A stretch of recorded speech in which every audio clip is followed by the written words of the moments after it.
कम से कम तो है ना आपको एग्ज़ाम में क्वेश्चन बहुत सारा देखने को मिलेगा, समझे। तो आई होप कि मेरे इस वीडियो पर है ना आप बने रहें। अगर मेरे यूट्यूब चैनल पर आप नए हैं तो प्लीज़ चैनल को सब्सक्राइब कीजिए और बेल आइकन दबाना ना भूलिए। आज हम बात करेंगे फिजिक्स, केमिस्ट्री, बायो यानी कि तीनों सब्जेक्ट मिलाकर टोटल 80 ऑब्जेक्टिव है। 80 ऑब्जेक्टिव को हम क्लियर करेंगे और जो आपके एग्ज़ाम में 100% पूछे जाएंगे, समझे। तो चलिए बिना समय गंवाए हुए वीडियो को स्टार्ट करते हैं। और आपको अच्छा लगेगा वीडियो तो प्लीज़ लाइक कीजिएगा, सब्सक्राइब कीजिएगा और इसको ज़्यादा से ज़्यादा शेयर कीजिएगा, ठीक है। अगर आप मेरे ग्रुप में जुड़ना चाहते हैं व्हाट्सएप ग्रुप में, तो डिस्क्रिप्शन बॉक्स में इसका लिंक दिया हुआ है व्हाट्सएप ग्रुप का, वहाँ से ज्वाइन करके आप है ना अच्छे नंबर उठा सकते हैं एग्ज़ाम में, समझे। तो चलिए हम स्टार्ट करते हैं वीडियो को। क्वेश्चन नंबर 1 की तरफ बढ़ते हैं। तो जैसा कि एक तरफ क्वेश्चन नंबर 1 में दिया हुआ है, दंत विशेषज्ञ किस दर्पण का उपयोग मरीजों को दांत का बड़ा प्रतिबिंब देखने के लिए करता है। प्रतिबिंब जो है ना इंसान को है ना डॉक्टर सब है ना यानी कि चेक करता है दांत को, समझे। तो उसमें बड़ा प्रतिबिंब उसको दिखाई देता है। तो यहाँ पर दिया हुआ है समतल दर्पण, अवतल दर्पण, समतल दर्पण, अवतल दर्पण, उसके बाद उत्तल दर्पण, उसके बाद है इनमें से सभी। तो इसका जो राइट आंसर होगा वो होगा बी, ठीक है। इनमें अवतल दर्पण में है ना इसका उपयोग किया जाता है, ठीक है। क्वेश्चन नंबर 2 की तरफ बढ़ते हैं। तो जैसा कि दिया हुआ है 2 में, कौन सा लेंस अपसारी लेंस भी कहते हैं। कौन सा लेंस को अपसारी लेंस कहते हैं, ठीक है। तो इसका ऑप्शन दिया हुआ है अवतल लेंस, उत्तल लेंस, अवतल और उत्तल दोनों, इनमें से कोई नहीं। तो इसका जो राइट हो जाएगा अवतल लेंस को है ना अपसारी लेंस कहते हैं, ठीक है। उत्तल लेंस को अभिसारी लेंस कहते हैं, ठीक है। क्वेश्चन नंबर 3 की तरफ बढ़ते हैं। तो जैसे कि 3 में दिया हुआ है, पुतली के साइज कौन नियंत्रण करता है। पुतली का साइज जो है ना वो कौन नियंत्रण करता है। पुतली जानते हैं ना, जिसको आँख बोलते हैं, समझिए, आँख में जो रहता है। तो पुतली, पक्षमाभि, परितारिका, सी में है नेत्र लेंस और डी में है रेटिना, जिसको हम टटिष्टि पटल भी बोलते हैं, सृष्टि पटल से बोलते हैं, सॉरी। तो इसका जो राइट आंसर होगा वो ए हो जाएगा, यानी कि पक्षमाभि आंसर हो जाएगा, ठीक है। ये हमारा आंसर हो जाएगा, ठीक है। चलिए क्वेश्चन नंबर हम 4 की तरफ बढ़ते हैं। जैसा कि 4 में दिया हुआ है, किसी दृष्टि दोष को अवतल और उत्तल दोनों लेंस से बने विद फोकस लेंस द्वारा अवशोषित किया जाता है, समझे। द्विफोकल्स, यहाँ पर द्विफोकल बोला है, द्विफोकल है। तो द्विफोकल में है ना इसका जो आंसर होगा एक में दिया हुआ है निकट दृष्टि, दूर में दिया हुआ है दीर्घ दृष्टि, तीसरा में दिया हुआ है जरा दृष्टि और चौथा में दिया हुआ है मोतियाबिंद, समझे। तो यहाँ पर 4 ऑप्शन है, चारों में से इसका जो राइट आंसर होगा वो हमारा सी होगा, समझे। तो इसमें जो है ना दूर व्यक्ति को है ना अवशोषित किया जाता है, समझे। तो अभी इसका है ना कम को जो है ना दीर्घ दृष्टि दोष में, जरा दृष्टि निकट दृष्टि दोष में होता है, ठीक है। क्वेश्चन नंबर 5 में दिया हुआ है कि एक प्रयोग में अवतल दर्पण द्वारा किसी बीम का प्रतिबिंब एक पर्दे से प्राप्त किया जाता है। यह क्वेश्चन आपसे पूछेगा पर दर्पण की फोकस दूरी को निर्धारित करने के लिए, यहाँ सॉरी दर्पण होगा, दर्पण नियम, समझिए। दर्पण की फोकस दूरी को निर्धारित करने के लिए प्रयोगकर्ताओं को मापने की ज़रूरत होते हैं। प्रयोगकर्ता जो होता है ना उसको मापने के किस में जो मापा जाता है, बताइए। इसका राइट आंसर होगा ए में दिया हुआ दर्पण तथा पर्दा के बीच की दूरी को, दर्पण तथा बीम के बीच की दूरी को, ए और बी यानी कि दोनों, इनमें से सी, इनमें से कोई नहीं, ठीक है। तो इसका जो राइट आंसर होगा 5 का वो हमारा सी हो जाएगा, यानी कि ए और बी दोनों में माप सकते हैं, समझे। इंसान को इसमें दिया हुआ है, दोनों को आप माप सकते हैं, ठीक है। चलिए क्वेश्चन नंबर 6 की तरफ बढ़ते हैं। तो जैसा कि 6 में दिया हुआ है, शब्दकोश यहाँ पर तलाबेश होगा, ठीक है। शब्दकोश के टाइपिंग करने में थोड़ा मिस्टेक हो जाता है।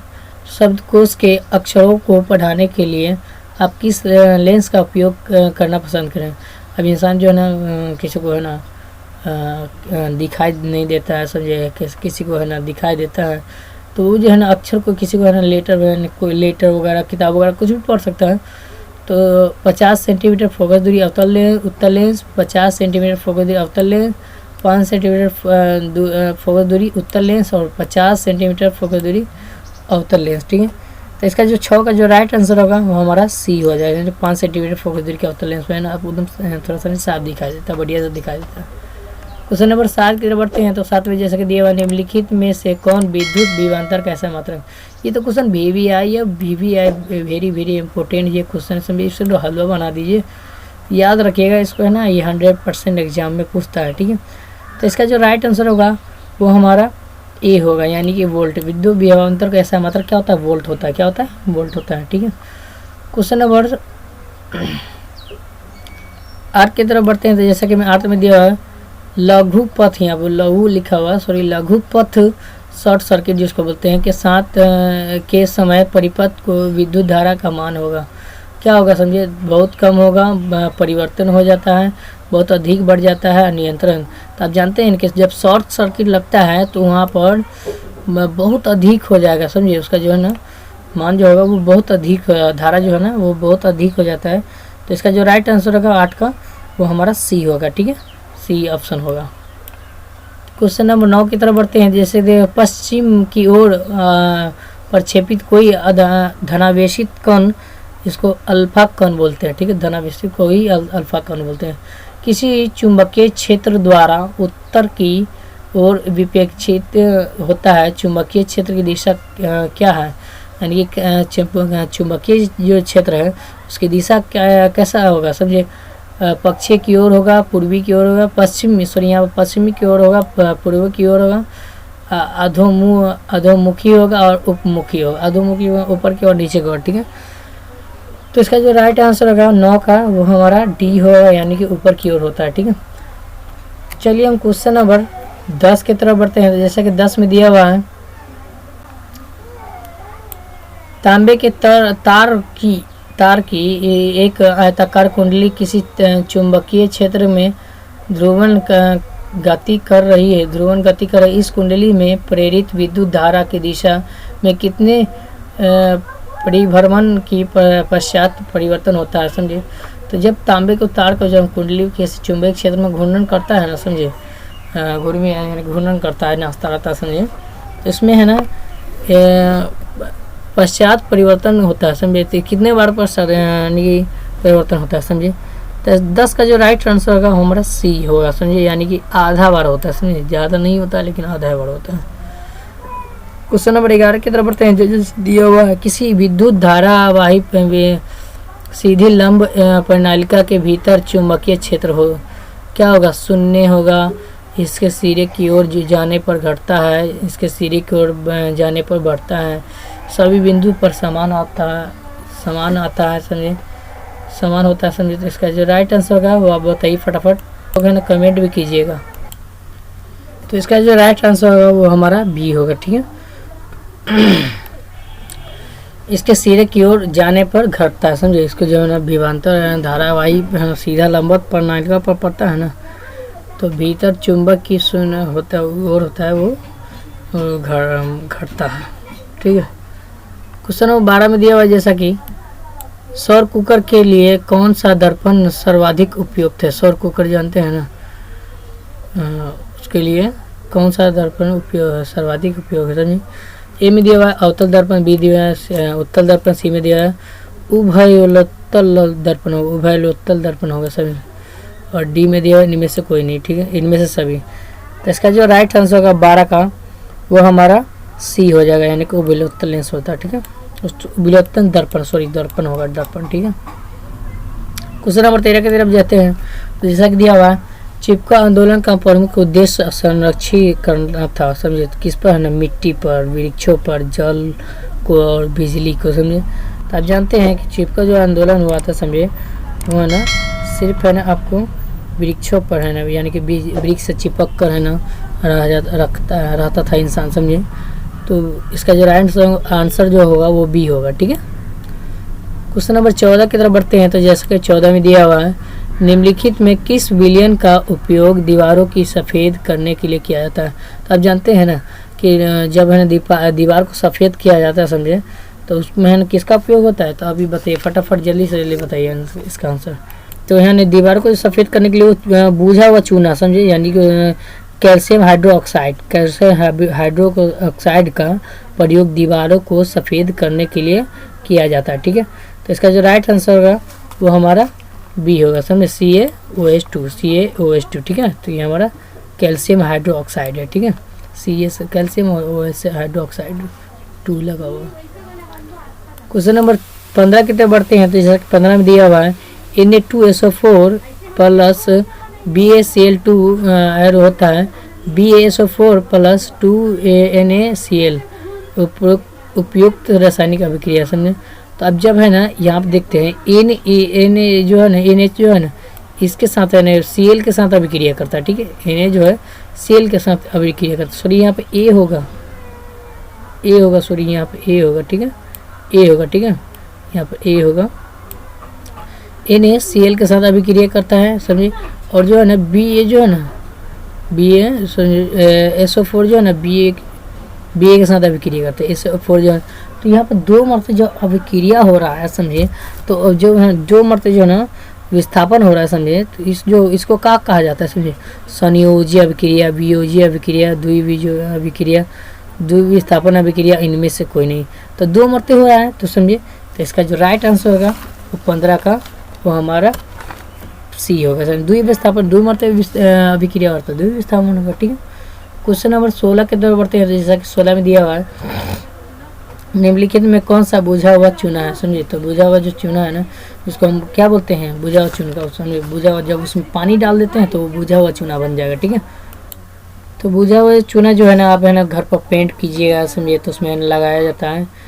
तो यहाँ पे इसका जो राइट आंसर होगा वो हमारा CaOH2 होगा। CaOH2 यहाँ पर जैसे कि यहाँ पर बताए हुए थे समझिए, यहाँ पर CaOH2 तो इसी तरह है ना यहाँ पर CaOH2 होगा, ये बुझा हुआ चूना। ठीक है, क्वेश्चन नंबर 17 के तरफ बढ़ते हैं। तो जैसा कि 17 में दिया हुआ है कि लवण Na2CO3 का जलीय विलयन का pH मान क्या होगा समझिए।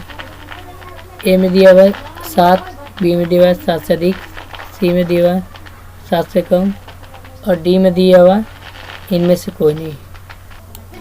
तो आप जानते हैं कि Na2CO3 को क्या पढ़ते हैं, तो सोडियम कार्बोडेकाहाइड्रेट पढ़ते हैं समझिए। डेकाहाइड्रेट 3 लगा हुआ था, कार्बन हाइड्रोक्साइड हो जाता 2 लगा रहता, तो लेकिन 3 लगा। तो इसका जो है इसका pH मान जो होगा अब 7 होगा, 7 से अधिक होगा, 7 से कम होगा, इनमें से कोई नहीं। तो इसका जो राइट आंसर होगा वो हमारा बी होगा। ठीक है, 7 से अधिक होगा। ठीक है, बी हमारा आंसर हो जाएगा। ठीक है, चलिए क्वेश्चन नंबर 18 की तरफ बढ़ते हैं। जैसे कि 18 में दिया हुआ है बॉक्साइट किस धातु का महत्वपूर्ण आवश्यक है।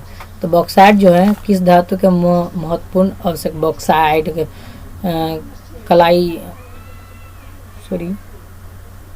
कटाइलाइन कोरंडम किसका, एल्युमिनियम का समझिए। इसका जो राइट आंसर होगा वो क्या होगा, एल्युमिनियम को आवश्यक। ठीक है, सब ये सब आता है एल्युमिनियम में आता है। ठीक है, क्वेश्चन नंबर 19 की तरफ बढ़ते हैं। जैसा दिया हुआ लोहा एक इस्पात को जंग से सुरक्षित रखने के लिए उन पर किस धातु का पतली परत चढ़ाई जाती है समझिए। तो ए में दिया हुआ तांबा, बी में दिया हुआ चांदी, सी में दिया हुआ सोना, डी में दिया हुआ जिंक।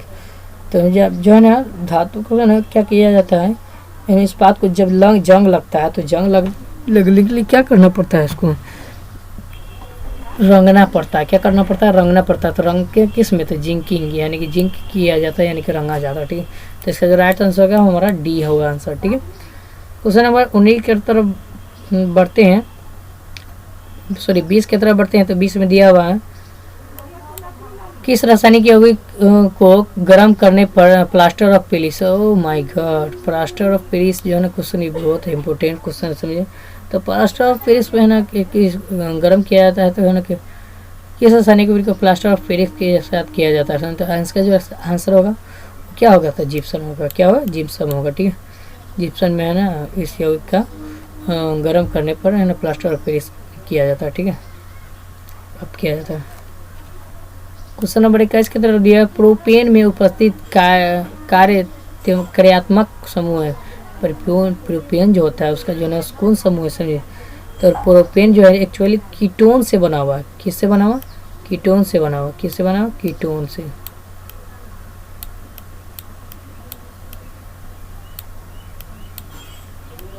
कीटोन से बना हुआ है, तो समझे कीटोन वाला जो ग्रुप है कौन है वो फटाफट आप आंसर बताइए, इसका कमेंट भी कीजिएगा समझे, ताकि है ना आपके लिए है ना बहुत अच्छा वीडियो बनाते रहे इसी तरह का। तो इसका जो राइट आंसर होगा हमारा सी होगा। क्या होगा? सी होगा, ये हमारा राइट आंसर। क्वेश्चन 22 दिया हुआ एसिटिक अम्ल का IUPAC नाम, IUPAC name, oh my God. Acetic जो बना हुआ है वो किससे बना हुआ है? ये एथिनॉल अम्ल से बना हुआ है एसिटिक, ठीक है। इसका जो राइट आंसर होगा वो हमारा ए होगा, ठीक है, समझ में आ गया। क्वेश्चन नंबर 23, विद्युत अपघट्य परिक्रम में अशुद्ध धातु को बनाया जाता है, क्या बनाया जाता है? एनोड। एनोड लिखा हुआ एनोड होगा, सॉरी एनोड, कैथोड, अपघट्य, इनमें से सभी समझिए। तो हमारा जो राइट आंसर होगा सी का वो हमारा एनोड हो। क्या होगा? एनोड, यहाँ पे लिख देते हैं हम, ठीक है। तो यहाँ पे लिख दिया समझे एनोड। क्वेश्चन नंबर 24 की तरफ बढ़ते हैं। जैसे अष्टक सिद्धांत को किसने स्थापित किया? अष्टक जो है ना, अष्टक का जो नियम जो था वो डोबरीरन, न्यूजीलैंड, मेडलीफ, हेनरी समझे। तो इसका जो राइट आंसर होगा वो है ना, वैज्ञानिक का नाम पूछ रहा है, तो ये हमारे न्यूजीलैंड ने दिया था अष्टक नियम, ठीक है। क्वेश्चन नंबर 26 की तरफ बढ़ते हैं। तो जैसा कि दिया हुआ आधुनिक आवर्त नियम के अनुसार तत्वों का गुणधर्म, अभी आधुनिक जो आवर्त नियम जो है ना उसमें तत्वों का गुणधर्म जो है परमाणु द्रव्यमान का आवर्त फलन है, परमाणु संख्या का आवर्त फलन है, परमाणु साइज का आवर्त फलन है, परमाणु आयतन का आवर्त फलन है। तो इसका जो राइट आंसर होगा हमारा ये कुछ बी होगा, ठीक है, बी होगा। क्या होगा? बी, परमाणु संख्या का आवर्त फलन, ठीक है। क्वेश्चन नंबर 26 में दिया हुआ जैसा कि निम्नलिखित में कौन सा आयतन लाल लिटमस पत्र को नीला कर देता है? तो आपको पता है लाल लिटमस पत्र को नीला करता है कौन? पता है आपको? लाल से नीला होना, लाल से नीला होना, ठीक है। तो लाल जो नीला लिटमस पत्र को नीला करता है वो हमारा, इसको हम बोलते हैं क्षार करता है, समझे। लाल जो है ना, लाल से नीला करना समझ क्षार होता है इसमें। तो क्षार जो होगा वो किस में होगा? इसका जो राइट आंसर हमारा बी होगा, समझिए, वो OH में होता है, किस में? और है ना, अगर नीला से लाल करता तो फिर हमारा AH होगा। क्या होगा? AH होता, लेकिन यहाँ पर लाल से नीला कर रहा है तो OH होगा। चलिए क्वेश्चन नंबर 26-27 की तरफ बढ़ते हैं। तो पादप में जाइलम उत्तरदायी, पादप में जाइलम उत्तरदायी, ओह माय गॉड, इतना वाला सवाल, लल्लू पंजू वाला सवाल है, ठीक है। तो जैसा कि दिया हुआ है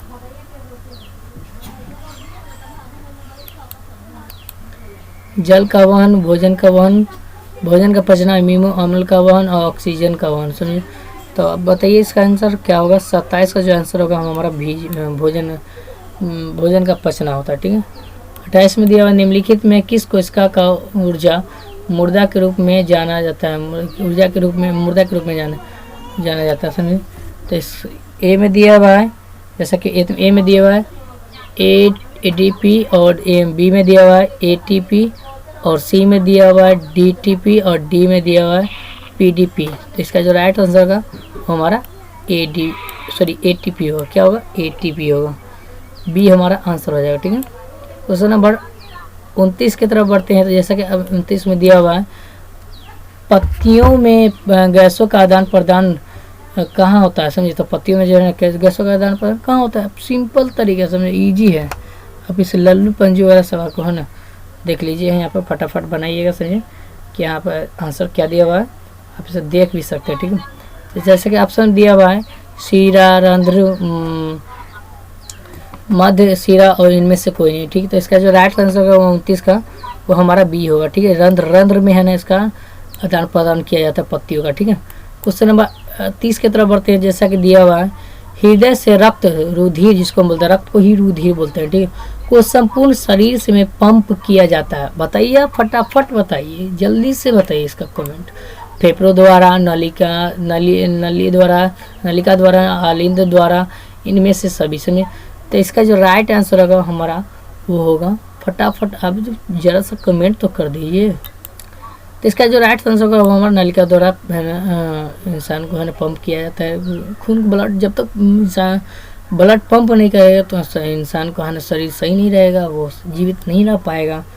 क्वेश्चन नंबर 21 की तरफ बढ़ते हैं तो जैसा कि दिया हुआ है, कौन सा पादप हार्मोन पत्तियों में मुरझाने की उत्तरदायी। ओ माय गॉड, ऐसा क्वेश्चन बहुत हौला क्वेश्चन है, लल्लू पंजू वाला क्वेश्चन। ऑक्सीजन, साइटोकिनिन, एब्सिक्स का अम्ल और जिबरेलिन। ठीक है, तो इसका जो राइट आंसर होगा हमारा वो हमारा होगा 31 का सी होगा। ठीक है, एब्सिक्स अम्ल। ठीक है, क्वेश्चन नंबर 32 की तरफ बढ़ते हैं तो जैसा कि 32 में दिया हुआ है, जड़ का अधोगामी वृद्धि है। समझिए, जड़ का जो अधोगामी वृद्धि क्या है, प्रकाशानुवर्तन, गुरुत्वानुवर्तन और जलवानुवर्तन को रसायनानुवर्तन। तो इसका जो राइट नंबर 32 का जो होगा वो बी होगा। ठीक है, गुरुत्वानुवर्तन होगा।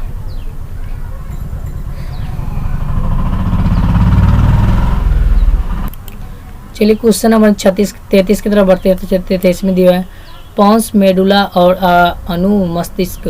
इसका क्या पूछ रहा है समझिए, अग्र मस्तिष्क, माध्य मस्तिष्क यानी कहाँ होता है, समझिए इसके बारे में पूछना है। तो यहाँ पर पश्चिम मस्तिष्क का हिस्सा और परम मस्तिष्क का हिस्सा। तो जो है 33 का जो हमारा आंसर होगा वो हमारा सी होगा, पश्चिम मस्तिष्क इसका। ठीक है, हिस्सा। क्वेश्चन नंबर 34 की तरफ बढ़ते हैं तो दिया हुआ निम्नलिखित में से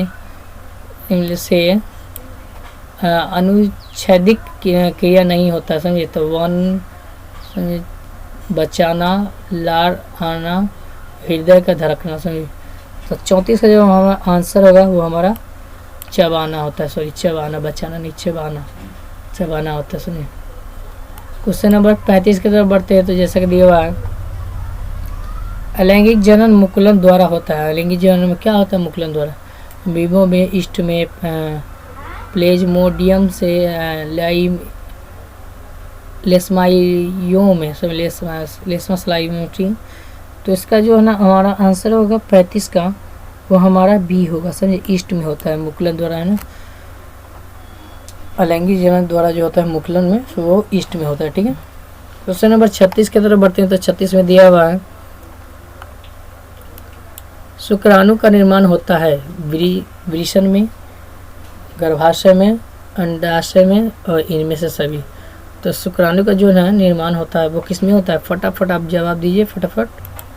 तो वो हमारा होता है वृषण में होता है। कहाँ होता है, वृषण में। क्वेश्चन नंबर 37 की तरफ बढ़ते हैं तो जैसे दिया हुआ, पुष्प का कौन सा भाग जल बनाता है। तो पुष्प का जो है परागकोश हो गया, यहाँ पर परागकोश, वर्तिका और अंडाशय। समझे, तो इसका जो हमारा राइट आंसर होगा हमारा 37 नंबर क्वेश्चन का वो हमारा अंडाशय होगा। ठीक है, क्वेश्चन नंबर 37 का डी होगा आंसर। क्वेश्चन नंबर 38 में दिया हुआ था, जैसे दिया हुआ, लिंग गुणसूत्र का पूर्ण जोड़ा पाया जाता है किसमें। अब पता है कि है ना पूर्ण जोड़ा जो है ना स्त्री में जो है ना वो टोटल मिला के 46 गुणसूत्र होता है। समझिए, तो 46 में से 23 जोड़ा जो है ना, 23 जोड़ा जो होता है वो स्त्री में होता है, 30 जोड़ा जो होता है वो पुरुष में होता है। तो 23 जोड़ा में जो है ना क्या होता है कि एक जो है ना, तो जो है ना दोनों में है ना, महिला में और पुरुष में दोनों में है ना 46 जोड़ा गुण होता है। ठीक है, तो 23 जोड़ा जो है ना वो स्त्री में होता है और 23 जोड़ा जो है ना वो महिला में होता है। तो यहाँ पे 22 जोड़ा जो है ना, 22 जोड़ा वो दोनों में होता है। समझिए, और जो एक जोड़ा जो है हमारा 23वां जोड़ा है, एक जोड़ा जो है वो पुरुष में XY होता है। क्या होता है, XY। ठीक है, और स्त्री में जो है ना XX होता है। ठीक है, क्या होता है, XX। तो यहाँ पर XX इसके पास भी पहले से था, ये दोनों में XX हुआ। ठीक है, दोनों में XX हुआ। ठीक है, इसमें भी XX, दोनों में XX है। ठीक है, और 23वां जो जोड़ा है वो XY है। ठीक है, और इसमें XX है। तो यहाँ पर पूर्ण जोड़ा जो है ना वो किस में, स्त्री में है ना। तो इसका जो हमारा राइट आंसर होगा वो हमारा बी होगा। ठीक है, क्वेश्चन नंबर 39 की तरफ बढ़ते हैं तो जैसे कि 39 में दिया हुआ है,